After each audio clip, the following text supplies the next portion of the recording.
In this tutorial, I'm going to show you how to properly format any thesis using Microsoft Office Word. So the first page that we have is usually the cover page. And here we just put the title, the name, the ID, the supervisor, the academic year, etc. So once I put these here, sometimes we put the logo of the university. Sometimes we add the phrase or the statement submitted in partial fulfillment for a bachelor degree or a master's degree or a PhD degree, etc. So once I have the cover page, the next step is I need to go to layout and then breaks. Then I will go to section breaks, next page. I click here. So there will be a jump to another page. And if I click the heading, you will find section 2, header and footer section 2. That's great. So I need to unlink this to the previous one like this, and then I can insert the page numbers here in the second one. And if I'm using APA style, I will just put it on the top of the page here.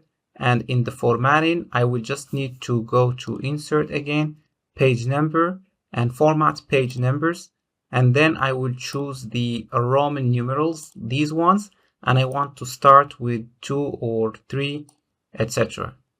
Counting the first cover page. So this is it. You can see that the first page does not have any page number. The second page has these Roman numerals. And here I will just put the table of contents, list of abbreviations, list of tables, acknowledgements. Then we can have abstract, etc. So these are the main elements, especially table of contents and abstract. Then the other sections of the thesis will be in another section.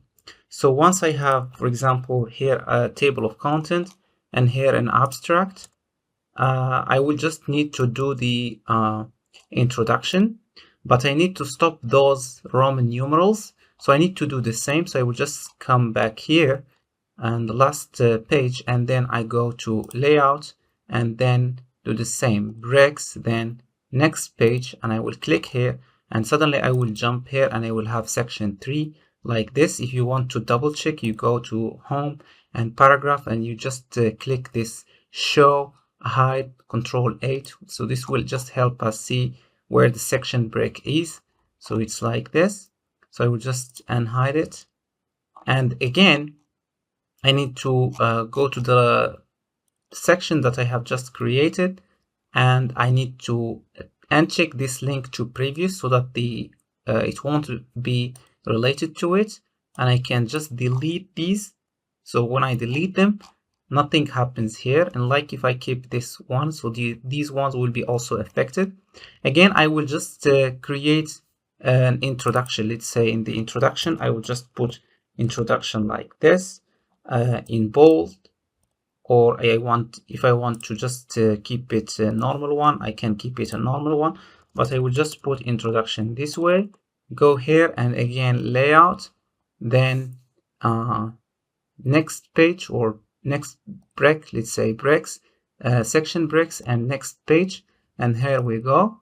So I have this section 3 as empty. I don't want to put any number here, but here I can just put the number. And I will start with, let's say 1, top of the page. I can choose 1. And here and the insert again, I will just go to, so I don't want this to be numbered. So again, I will just unlink this. So header and footer, link to previous. And the same here, link to previous should be unclicked. So I will just delete it from here.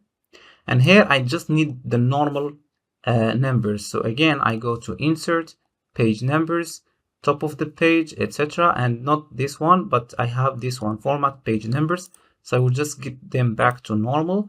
And I will start with 1. Here, click OK. And here we go. So this is going to be the introduction. And here there's going to be some text. Let's say like this. This is just an illustration. So this here there's going to be some text in the introduction, and here the introduction, it has the background, the importance, etc. So if I want to make this an automatic table of contents, I will just show you another trick. So here I will just select this again. I go to home and I will just go to styles. Here you see heading 1, heading 2, and heading 3, etc. You will find them here.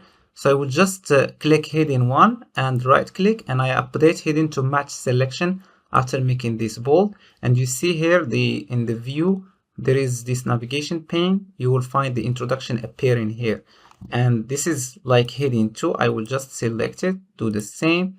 This is going to be heading 2, right click, update heading 2, and like this. So if I want to create an automatic table of contents, I will just easily create it here. Let's say this is table of contents. I will go to reference and table of contents and choose automatic table 1, for instance, and here it is. And what is good about it is that it is editable. If I want to add anything, I will just add it quickly to it, and I can easily, let's say, update it. So if you just go here and right click and update table, update entire table, here you go. You see table of contents, abstract, introduction, background, and you see here the page numbers appearing in different formats till we finish. So this is in brief how we format papers and theses. If you have questions or remarks, do not hesitate to post them below. See you soon, and bye for now.